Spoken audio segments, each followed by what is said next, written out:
jam hiramon bandiraɓe sehlaɓe heɗotoɓe radio Jowol Sare en garti hande oɗo ñalawma altini ɗiɗi lewru février hitande ujunnaje ɗiɗi e nogas e jeegom habaruji moon ɗemgal Pulaar guidaɗen ko toon to Washington on kamɓe congrès surtout suudu représentant ji ɓe goni koye débat ha hande je budget ɗum noon siftinde on tan ɓe goni koye koɓe lurodirɓe oɗo saha joni holno ɓe mbaɗata wayloji to ko fate immigration habaruji men hande toon to États-Unis kanko Donald Trump o fuɗɗima kadi yaltinde konnguɗi wiide wonde ko kamɓe républicain ji ene gonɗi eɓe poti kamɓe koye mabɓe toppitade contrôle de kala ko fate woteji ɗum noon kadi ko kullol maggo kamgol jogui woteji garoji hitande ujunnaje ɗiɗi nogas jeegom habaruji men international ma en puɗɗor toon to Sénégal hono kanko Doudou Wade o arti toon to sécurité urbaine mi mbi wonde haydara fawaka makko habaruji men international cakkitorɗen ko toon to Jordanie hono kamɓe Jordanie ɓe mbi wonde ɓe jaɓata hankadi leydi mabɓe hutore pour kala jiɗɗo bombude goɗɗon walla habde goɗɗon guila e weeye mabɓe ha e leydi taw no wawi hutorade ɗum ko ɗum won titre uji men ɓurɗi mawnude oɗo journal ma en gartu joni joni jañoɗen hen.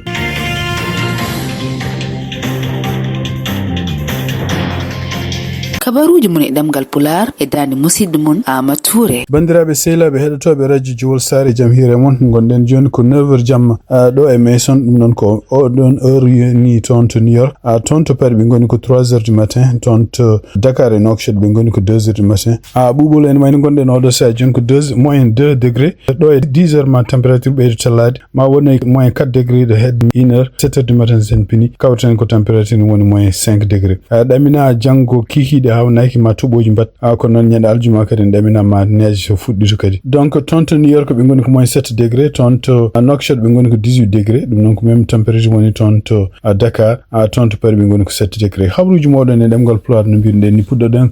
ko toon to Washington kamɓe congrès ɓen continue hande haldude ɗum noon ko sifti noon tan ko tuggi aljuma ɓen ɗo en hono kamɓe sénat ɓe wayno ɓe mbawino wodde budget mo gouvernement fédéral oɗo budget kadi no wayno ko caggal nde kamɓe démocrate ɓe nanodiri e Donald Trump ɗum noon pour wiide wonde ko budget ne wawi voté taw affaire immigration itte hen kamɓe démocrate en koɓe propose no ko wiide wonde ko won eɓe jiiɗi waylude immigration no liggorto joni ni donc ene jeeya e gueɗe ɗe ganduɗa kamɓe démocrate en propose ɗum noon ko kanko Chuck Schumer sénateur jeeya toon to New York ko propose no d' abord ko kamɓe yimɓe dadiɓe liggontoɓe immigration ɓe kala nde ɓe ɓorni tenue mabɓe yoɓe mbaɗ caméraji ɗi kadi ene filme kala moɓe kaldata ɗum noon kadi ne wayno ko won sénateur uji ko wayno kanko jeeyaɗo toon to Wisconsin sénateur Ron Johnson e nder konguɗi ɗi o haali o wi wonde ko kanko ala e probléme ɓeɗo dadiɓe mbaɗa ɓorno caméraji walla mbaɗa caméraji e tenue ji mumen donc sifti ɗon tan kanko Ron Johnson o wi wonde ko ɗum ɗo fof ko hunde ganduɗa wallore kamɓe immigration wadde ligguey mabɓe kono noon kadi ustore ko fate hande jeddi gonɗi toon ko fate kamɓe est ce que ɓe kutoro doole o haaldi ɗum noon ko caggal ndewre ari toon to CNN invinoma toon CNN ko journaliste CNN goto biyeteɗo Dana Bash toon to suudu représentant ji noon e wayno ko kanko Maggie Johnson omo continue handi kanko hoore makko salade won proposition ngaji ɗi ganduɗa kamɓe démocrate en kayri proposition ngaji ɗi jeeya hen ko jiita e caméra ji tan kamɓe démocrate ɓe jiiɗi ɓe mbi oɗo saha joni ko kala nde immigration foti yaade galleji ɗo wawi yaade foof il faut ko jogo yamirore umminde toon to ñaawowo ɗum ɗon noon ko hunde nde ganduɗa wonnode ɗon ko ɓooyi e kono e wayno ko sakkiti ko hono kanko gardiɗo AS ene wayno ko kanko hoore makko signino e secret yamirore ko mbiyata memo e ndeɗon yamirore noon ko kanko Tad Lyons o signini ɗum koye mois de mai o wi wonde ko kamɓe yimɓe dadiɓe immigration eɓe mbawi nadde e nder galleji ɓe jiiloto jomumen pour taw haysoɓe jogaki yamirore umminde toon to ñaawo kono noon tawa ɓe jogui yamirore umminde immigration e mbawi waɗ ɗum ɗon noon ko memo ko yamirore ko walla ko gueɗe ɗe ganduɗa hen ɓe mbanno ɗum koye secret tinano par ce que caggal mum ɗo yitande ɓe dartini ɗum ɗo kadi ene wayno ko kamɓe yimɓe surtout démocrate en ɓe beelaka ɗum ɗon e wayno ko ɗum woni ɓe jiiɗi kono kanko gardiɗo police mo immigration AS Stade Lyon e kanko kadi gardiɗo Homeland Security woni il faut ɓe ngara toon to congrès ɓe mbawa kadi haldude e sarɗiyankoɓe ɗum ɗon e wayno ko kanko Mike Johnson o welaka ɗum ɗon o wi wonde ko kanko hoore makko supportani wonde ko kamɓe dadiɓe immigration eɓe poti hebde yamirore umminde toon to ñaawo so tawi ɗum woodi firti wonde ko kamɓe démocrate en eɓe mballodiri yimɓe waɗɓe kala ɗo yamirore umminde juge woni kalana oɗon jiiloteɗo gila kamɓe dadiɓe immigration jettaki ɗum noon fof ne wayno ko kanko Mike Johnson e wayno oɗo saha joni o jaɓani wayni ɗum ɗon ko wawi wonde fof toon to suudu représentant ɓe goni hande koye discude ko fati en ol budget ɓe mbaɗata caggal nde kanko Mike Johnson yimɓe makko cali budget gummiɗo votade gummi toon to Sénat ko wawi wonde fof ene wayno ko hande gouvernement ko wuddi won service aji won par ce que ɓe ngala taw budget par ce que budget o il foti ummade ko toon to suudu représentant soɓe jaɓodiri ɓennina toon to président toon to Maison Blanche en ɗamina janggo subaka mardi hono kanko gardiɗo leydi Colombie hono kanko biyeteɗo Gustavo Petro mo ar toon to Maison Blanche ɗum noon kadi ene wayni ko ari ko caggal nde militaire ji américain ji jeehi toon to Venezuela nangi hono gardinoɗo leydi Venezuela hono Nicolas Maduro ɗum noon en hullano wonde ko kamɓe Colombie ko kamɓe jogo rewde hen ɗum noon surtout tawde kadi ene wayni ko gila boto bonnongu ɗon toon to New York Nations Unies kanko Donald Trump e kanko Gustavo en wayni ɓe beldani ko wawi won fof ene wayni ko kanko Donald Trump e doggol leyɗele ɗe ganduɗa o yinno fiide caggal Venezuela ene wayni ko Colombie wonno dow kono noon ene wayni ko sakkiti ko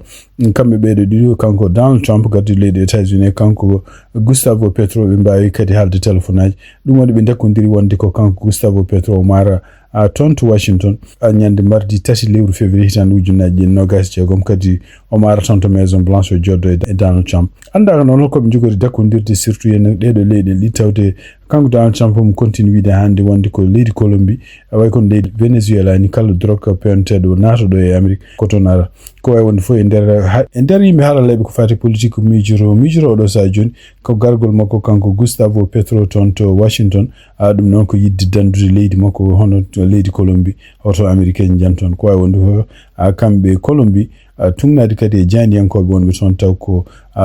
galleji janiyankoji mawɗi mbi wonde ko ene wayni ko kamɓe Colombie fof haqqillaji mabɓe gonti kamɓe fof oɗo sa joni koɓe hettiɓe holko jogori kewde toon to Maison Blanche janggo hakkunde kanko Gustavo Petro gardiɗo leydi Colombie e kanko Donald Trump gardiɗo leydi États-Unis toon to Los Angeles tungnade kadi ko yalti e journal biyeteɗo ABC News hono kanko Dan Lemon ɗum noon ko journaliste ɓoyɗo liggade e CNN kono noon ɗo sa joni liggontoɗo hoore mum nangaɗo ɗum noon balɗe ɓennuɗe kono noon woppa ñande hen ɗum noon nanguira ko sibabun kañum hoore mum yeyino seppoji bannoɗi ɗi toon to Minneapolis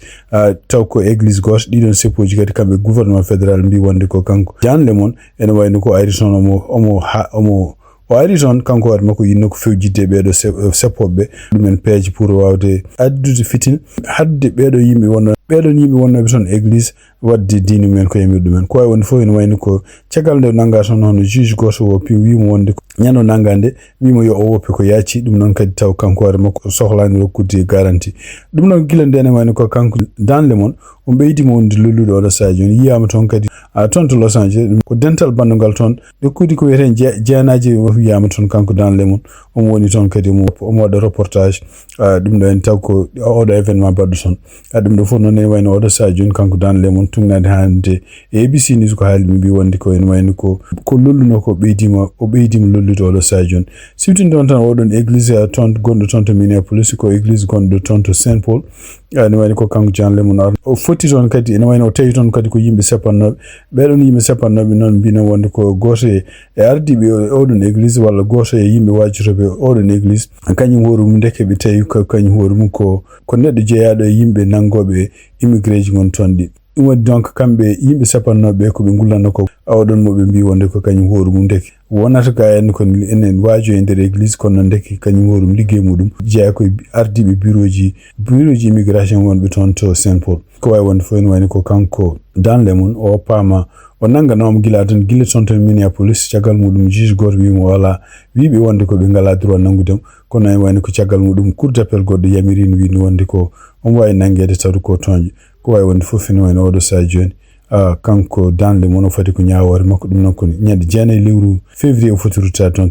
habaruji men e États-Unis cektorɗen kadi ko konngudi ndi ganduɗa kanko Donald Trump o ƴefti ɗum hannde kadi o windi ɗum e trou social makko ɗum noon kadi konngudi ɗi kadi o wi wonde ko kamɓe républicain ji e poti kamɓe koye maɓɓe halfude kala ko fate peeje no wotirte e ɗo États-Unis e tungnade ka hannde NBC News ko haali ɓe mbi wonde ko constitution en wani ko kuulal gardanol constitution ma États-Unis wi wonde ko nokkuji ɗo worte sahaa ɗo worte e holno wotir mañeji muɗum wotande pour ko fate serɗiyankoɓe foti toppiɗa ɗum ko hohoɓe toɗɗaɓe goni koye ɗiɗon étaji ɗum noon firti wonde ko étaji ɗi mbaɗa hede fof ko kañum min jogui contrôle holno woteji men mbaɗata woteji ɗi kadi ko pour ko fate serɗiyankoɓe mum ɗum waɗi donc kamɓe cour suprême ɓe kaalini kadi kala ko woni woteji ko fate serɗiyankoɓe ko état ji jogi contrôle kono kanko Donald Trump ndara oɗo sajun ko gouvernement fédéral kañum horum e jogo contrôle kala ko fati woteji ɗum waɗi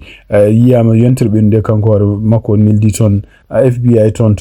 toon to Georgia ɗum noon ko toon to kawni biyete Fulton ɗum ɗo fof wayni ko artirde woteji bonnoɗe hitande ujunnaji ɗe nogas woteji ɗi wiyata hande wayni ko kanko gagnino Joe Biden ko wawi wonde fof ene wayno oɗo sa joni kamɓe démocrate en eɓenen dentini ɓe mbi wonde ɗum ɗo fof ko hunde nde ɓe kalno gilla e campagne makko kanko Donald Trump so ari yiɗi ko kala ko fati woteji omo elmina ɗum noon kanko gote e yimɓe jogiiɓe konngol toon to Maison Blanche ono kanko Abigail e nder konngol ɗi o jaabi wonde jayndiyankoɓe pour yoɓe paamni yimɓe hol état ji ɗi ngannduɗaa kanko Donald Trump omo yiɗi oɗo sahaa joni gouvernement fédéral contrôle woteji mum kanko Abigail Jackson o jaabaki no feewi kono wi wonde ko président Donald Trump kañum hoore mum en yiɗi woteji leydi ndi kis gona kadi denaɗi ko yiɗi ko wadde ko loi goto loi o kadi taw ko kañum renata woteji ɗi ɗum noon ko woteji sarɗiyankoɓe taw kadi ne wayno ko kala garowo ene vote ene jogui kartal ngal namdete taw kadi ɗum ɗon kadi ne haɗa wurade woteji e kala kadi ko woni woteji nelditeɗe ɗum ɗo foof taw ko hunde dartintede non ko wawi wonde fof ene wayno ko kanko Donald Trump mon continue hande ƴewde peeje foof ko ɗiɗo woteji garoji hitande ujunnaji ɗiɗi nogas jeegom no dartinir ɗum bandiraɓe sehlaɓe heɗotoɓe radio Jowol Sare habaruji men international guiɗirɗen ko toon to Sénégal tugnade ko winda toon to Dakar actualité hono kanko Doudou Wade ɗum noon ko ancien député e kañum hoore mum ko karal no feewi ko fati politique e wayno notinoma toon tan hande ko biyata sûreté urbaine ɗum noon kadi ko hunde nde windino kanko e Facebook makko gilanki donc kanko oɗo ancien président groupe parlementaire libéral awo ene wayno yeehi toon ko caggal nde kadi yañani no feewi e médias sociaux ji wonde ko kanko hoore makko omo yilatono ɗum noon ko nde o ari kanko hoore makko tawa émission goto biyeteɗo faram facce oɗon émission animanno ɗum toon to TFM ko kanko biyeteɗo Papa Ngagne Ndiaye Ngagne kañum hoore mum ñoddunoma tan caggal nde oɗon émission waɗi ɗum noon ñande nogas jeetati lewru janvier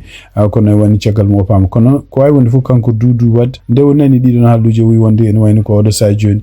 sibabude ɗiɗon haalluji keewi e sibabude kadi indi makko ne bonne wiya wonde ko ronkama yiyede kanko hoore makko ñande altini subaka ma o yaa toon to sûreté urbaine ɗum noon ko o wawa présente to hoore makko tugnade donc e habaruji gumiɗi toon to Dakar actualité ene wayno ko kanko hoore makko yin toon hande kono ene wayno ko ɓe mbawi futtude makko ɓe namdimo kono ene wayno oɗo sa joni haydara ɓe pawani makko o hooti galle makko ko ɗiɓe koye wonde fof tugnade kadi noɓe kaali ɓe mbi wonde ko kanko addi hoore makko ko volonté o wari koye beetewe tugnade kadi e goto e conseil ji makko mo kamɓe Dakar actuellement ɓe kadde téléphone ɓe mbi wonde ko laamu ngu walla nodduɓe ɓe tan walla ɓe futtonoɓe fof ala fof ko pawe makko kanko Doudou Wade toon to Niger tugnade kadi ko ministre des affaires étrangères mo Russie ko haali wi wonde ko kamɓe Russie naɓe ko kamɓe balli Niger naɓe wayno riwtude ɓeɗo yannoɓe ɓeɗo arnoɓe toon to aéroport maɓɓe gonɗo toon to Niamey ɗum ɗon waɗi ko hakkude alarba e alhamisa yontirɓe ɗum tonde donc tugnade hande kanko ministre des affaires étrangères mo Russie o wi wonde ko soldateɓe Russie balli kamɓe Niger naɓe hawde ɓeɗon arnoɓe yande toon ko waɗa boniyankoɓe jeeyaɓe état islamique ɗum noon kadi ne wayno ko hunde hawnide par ce que kamɓe Russie naɓe kewani wadde commentaire uji e opération ngaji mabɓe militaire uji kono ko wawi wonde fof ene wayno ko hadde mabɓe kamɓe rusinaɓe haala ɗum ɗo Niger naɓe ko kamɓe jañuno e nder radio ji e nder télévision ngaji e nder médias sociaux ji wonde ko soldateɓe mabɓe kañumen koye men mbawi habtade ɓeɗo waɗa boniyankoɓe ko wawi wonde fof kanko général Abdourahmane Tiani nde ɗum waɗi nde janggo muɗum kanko hoore makko yeyno toon to nokkuji gonɗi toon to saraji Niamey saraji aéroport ɗi ene wayno oɗon sawo tokkuno wino ko Benin France e kañum Côte d'Ivoire ko kañumen goni wadɓe oɗo complot beele aéroport gonɗo toon e kadi base militaire gonɗo toon non yane ko wawi wonde fof oɗo sa joni wayno ko kamɓe rusinaɓe ɓen continue jogade influence toon to Afrique tugnade Seneweb ko jiida tan e Niger soldateɓe rusinaɓe walla instructeur uji militaire uji rusinaɓe ene jiiya toon to Burkina Faso Guinée équatoriale République centrafricaine e toon to Libye ko wawi wonde fof ene wayno ko kamɓe militaire uji rusinaɓe jeeya koye corps africain biyeteɗo corps africain ɗum noon ko goomu jeeyaɗo ministre mabɓe kamɓe Russie toppitiɗo ko fati défense lomtiɗo hono groupe biyeteɗo Wagner walla ardinoɓe ɗumen toon gila kanko gardinoɗo Wagner nde o maayi accident tonto Jordan hono kanko ministre Jordan topiri ko fati affaires étrangères ko biyeto Ayman Safadi e nder konngudi ɗi waali kadi ɗum non ko taw kadi mo haalde janiyankoɓe kadi o jokkondiri hono ministre topiri ko fati affaires étrangères tolno makko jeeya tonto Iran hono kanko docteur Abbas Argachi e nder konngudi ɗi ɓe kalde o wi wonde ko Jordan jogorani jabde kañum hoore mumen en hutore pour wonde soit yimɓe ɗe garani kaɓa ɗon leydi mumen ɗumen taw ko yimɓe leyɗel goɗɗe walla leydi mum en hutore ni pour wiyede wonde ko kañum hoore mum bomboji ne mbawi werlirede toon jaaha banggueji goɗɗi walla même ko nokku mo ganduɗa henne kamɓe kadi bawɗo wonde fof ne wawi hutorade weeyo muɗum pour fellodirde kanko ministre des affaires étrangères mo Jordanie o wi wonde ko ɗiɗon konngudi o haalde hono kanko hono tolno makko jeyaɗo toon to Iran e ɗum noon kadi ne wayni ko ɗum ɗo fof ko sababude oɗo saha joni tension ngaji gonɗi toon to hakkude Iran e Israël e États-Unis ene wayni ko kanko kamɓe Jordanie kadi siftinde on tan ko kitale ɓennuɗe ene wayno ɓe guytinoma no fewi wonde ko kamɓe Israël walla kamɓe États-Unis ɓe kutorima weeyo Jordanie pour yanoy toon to Iran kono ene wayni ko cette fois ci wi wonde ko kamɓe Jordanie maɓe kutoro dole ɗe ɓe jogui foof pour hadde non seulement espace maɓe hutorede mais kadi kala ko woni e leydi maɓe wasde hutorede pour kala yiɗɓe habde koye mumen o wi wonde kamɓe ɓe ɓuuri gonɗinde ko kaldigal diplomatique e réglude oɗo probléme nucléaire gonɗo hakkude États-Unis e kamɓe Iran habaruji men international cektere men ko kanko dossier ji makko kanko Jeffrey Epstein ɗum noon kadi tungnadi kadi journal britannique biyeteɗo Middle East Eye yitama wonde ko kanko Jeffrey Epstein en wayni ko hitande ujunaji 17 bagiji ɗi ganduɗa kañum ko men tarnete toon to suudu Kaaba neldama e galle makko toon ɗum ɗon koye lewru février e lewru mars hitande ujunaji 17 ɗiɗon bagiji noon tungnade hande koɓe kalde men mbi ko debbo goto jeeyaɗo toon to Émirat biyeteɗo Aziza Al Hamidi kañum wawi wadde ɗeɗon peeje e kadi liggodiri e neɗɗo goto biyeteɗo Abdoullahi Al Mari ko kañum walli ha ɗiɗon bagiji guitta toon to Arabie Saoudite ɗiɗon bagiji noon eɓe mbiyata ɗum ko kichwa ɗum noon kadi ko hunde nde ganduɗa tarnetede suudu Kaaba kadi bindi gonɗi hen ɗi taw ko bindira ko kanŋe ko way wonde foof anda ko holko woni sababu ene neldete to kanko Jeffrey Epstein e kadi ene wayno oɗo saha joni tungnade article o kala mbi wonde ko kamɓe hohoɓe wonɓe toon to Arabie Saoudite ardiɓe laamu hay goto maɓe taw haalaka hen walla inde mum yiyaka hen e andaka kadi holto ɗum ɗo rewi ha yetti ha kanko Aziza Al Hamidi siftinde on no mbini jeeyaɗo toon to Émirat kanko waɗa moom o dañi ɗiɗo bagiji o neldi ɗum toon to Jeffrey Epstein ɗum ɗon noon tungnade hande article haali mi wi wonde ko e nder ko konngudi ɗi waali o wi wonde ko ɗiɗo bagiji sibabunde yimɓe million ngaji yimɓe ene garani mema ɗum taw ɓeɗon fof kadi ko julɓe kadi ko yimɓe ko laabi kewɗi hawnaki ɗum ɗon ko barke wonandemo kanko Jeffrey Epstein article o kadi ne continue haali wi wonde ɗum ɗo foof firti wonde ko kanko Jeffrey Epstein wona tan affaire sukaɓe rewɓe haalateɓe ɓe o wiyete wonde ko omo yeeya ɗumen ɓe o woni wayno ko gueɗe goɗɗe kadi janti hen